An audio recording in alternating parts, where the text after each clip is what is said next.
Right, ladies and gentlemen, I'm back again, and I would like to tell you a little bit about solitary confinement. Before I do, I want to word with you, please, on a personal note. When I did the HMP style video and the Rampton video, when it was played back, I did feel that I came across rather as a bit of an old-fashioned schoolmarm and as though I was wagging my finger.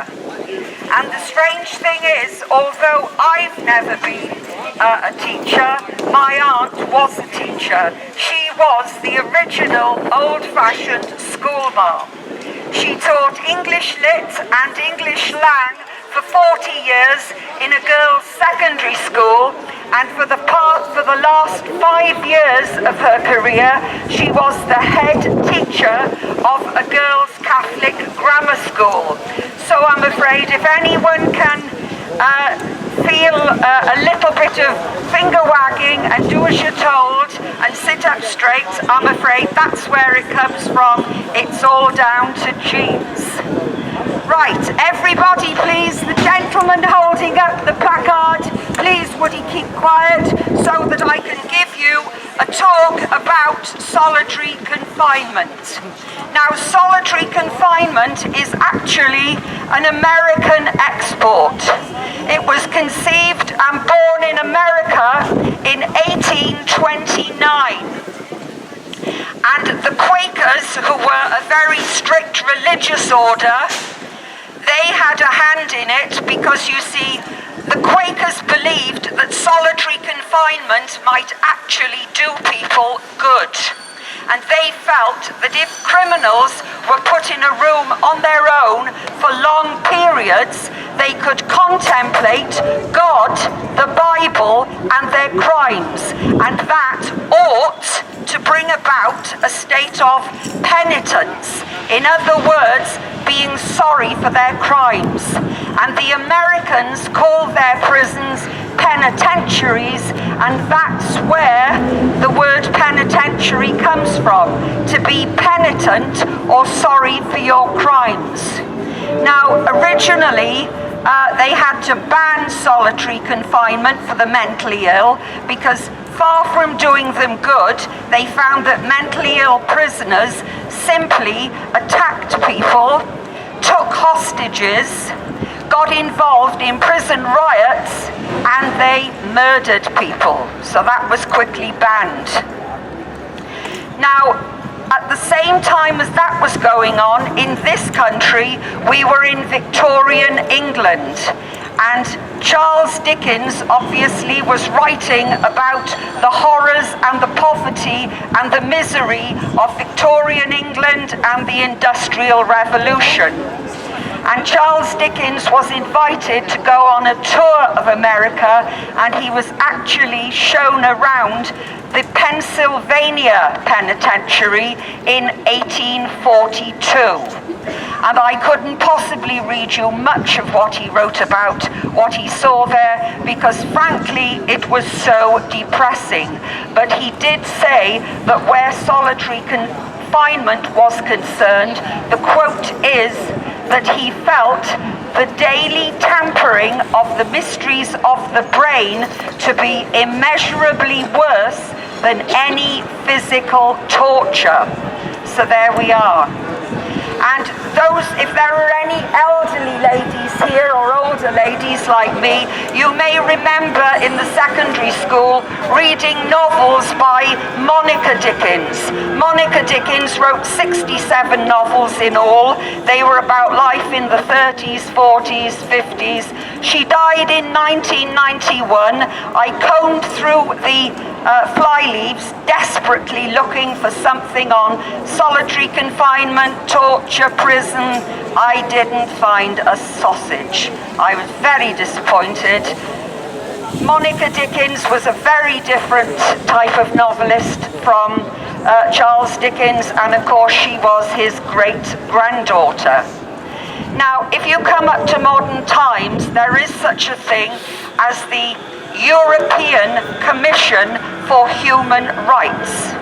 And Article 3 quite simply prohibits the use of torture, inhuman treatment or degrading treatment, or punishment.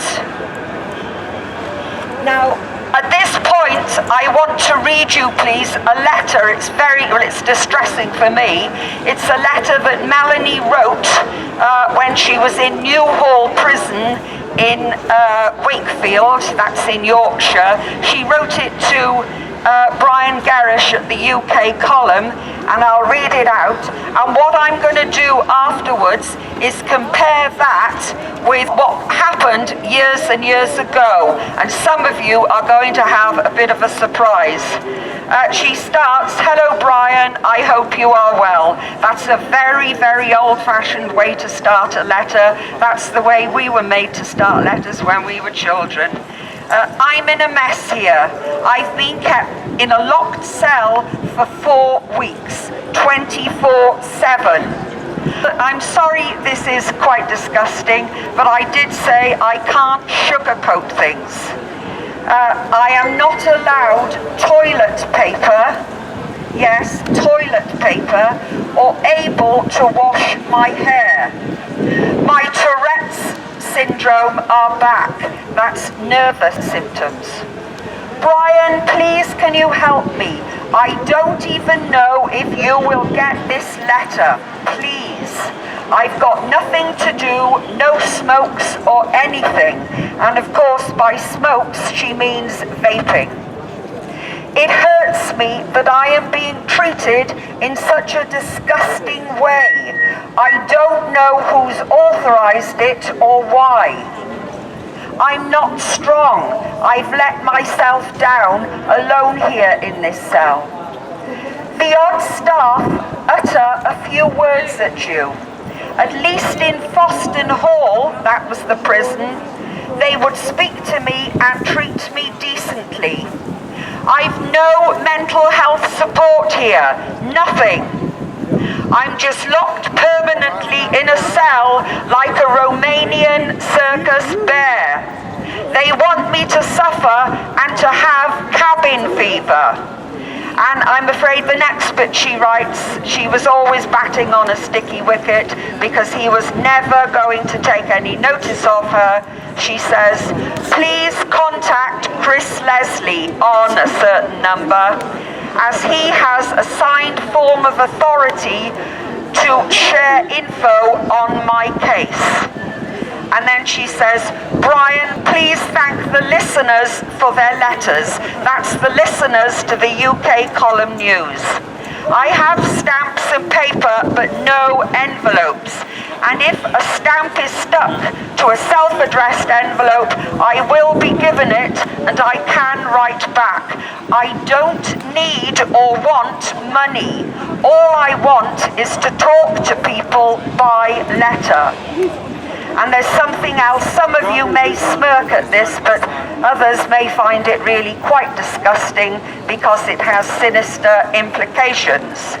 She says, "Please help me stop this abuse. I have no knickers." So if you think about that, that's simply going to make sexual abuse easier for the perpetrators. And she says, "It's unbelievable and God only knows what they are doing in public to other inmates. I'm scared to sleep and I often put my chair behind my door. Do you understand me? I don't deserve this at all. This is not rehabilitation. I've not been diagnosed as mentally ill, but normal. The prison services psychologist for Yorkshire has refused to finish her report by not coming back to prison. People who are decent are traumatized by my maltreatment and neglect." What I want to do now, please, is compare that letter that Melanie wrote the 12th of June 2017. That's almost nearly 2 years ago today. Now, what I'm afraid we can take out of that rather horrid letter was Melanie was not allowed any toilet paper. Yes, people are walking past looking disgusted, but I'm afraid that's what Melanie went through. She was not allowed to wear any knickers, let's say underwear, and she was not allowed to wash her hair. Now, at that time, Melanie also wrote to Brian Gerrish, and she said, and I'm not the only person who believes this, because Brian Gerrish did broadcast this on his news programme. Melanie wrote that she had been threatened by prison staff with gang rape. She was told that every time she said to the staff, "What time is it?" So obviously there was no clock or watch in her cell. She was always told that it was 2:45. Melanie also wrote to me that the water in her cell had been turned off, and during the break I was lucky enough to talk to a lady, Miss Fanning. She's had a tremendous amount of experience with this, unfortunately, and she said at one stage, because she blew the whistle on child abuse, she was put into a cell and they turned off the water. So now I know that Melanie was telling the truth all the time. Let me give you, please, some of the symptoms of what happens to someone when they are left in solitary confinement. The symptoms aren't very pleasant at the end. Sleeplessness, dizziness, palpitations, hallucinations, which I want you to remember, please, and a feeling of losing one's identity, not knowing where people are, who someone is, and also a feeling of loss of understanding of time. And if you're told that it's always 2:45, then that would really ring true. That would be understandable. At this stage, I want to tell you, please, about a very distressing video that was sent to me that Melanie made when she came out of prison. The misery is written right across her face.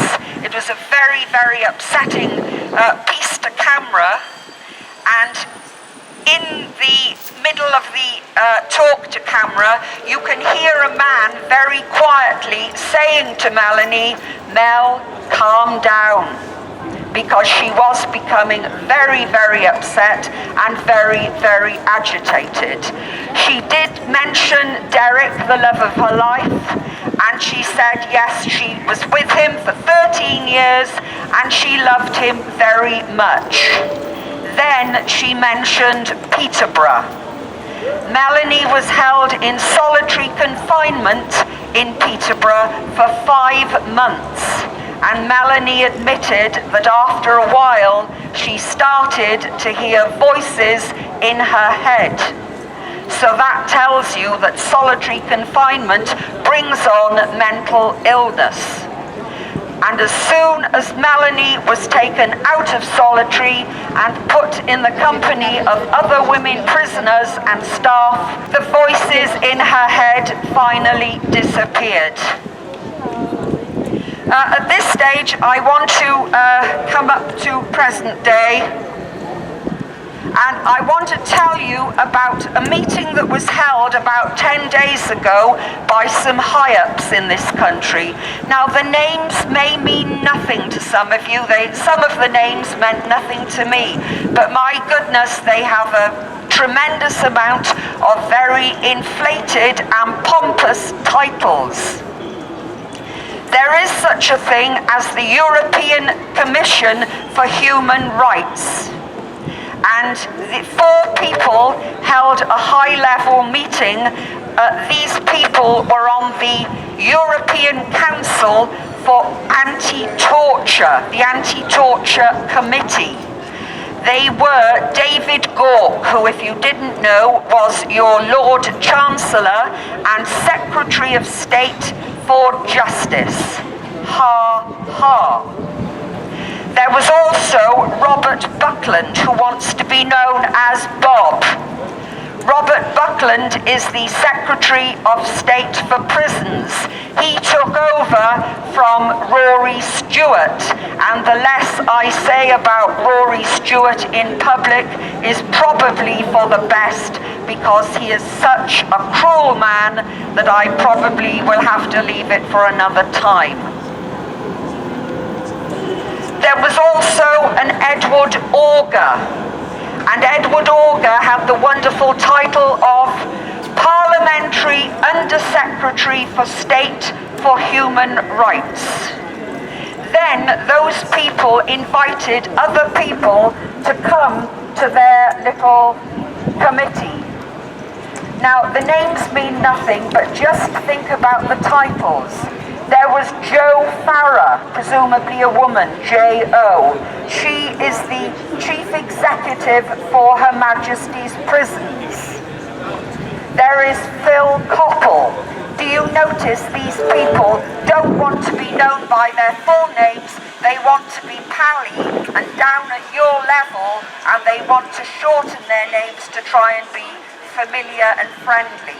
Phil Coppell is the Executive Director of British Prisons.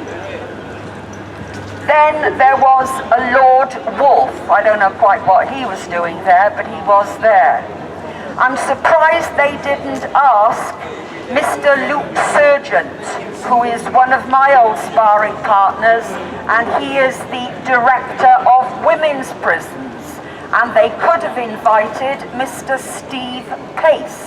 You notice not Stephen Pace, Steve Pace, who is the acting director of Style Prison. And they had a meeting with a lady called Mary Rimmer, and her wonderful title was the House of Commons Judicial Select Committee on Human Rights. And finally, there was a Baroness Hamwee, and she was the Parliamentary Joint Committee Secretary for something or other. Now, the whole point is this. Those people who obviously had interests in justice, human rights and prisons got together to have 2 days of high-level talks about anti-torture. Well, weren't they quite forgetting that the European Commission for Human Rights, Article 3, says that it does not permit torture or inhumane treatment or punishment or degrading treatment. So really, that meeting and those talks were, what were they about? It was a complete waste of time. Ladies and gentlemen, I could tell you a lot more about the disgusting things that go on with certain prisoners in prisons, but this is about Melanie, and we want to keep it about Melanie. Thank God Melanie is still alive. She's inherited a very, very good brain and a strong backbone and a lot of determination, but she may not be able to keep this up forever.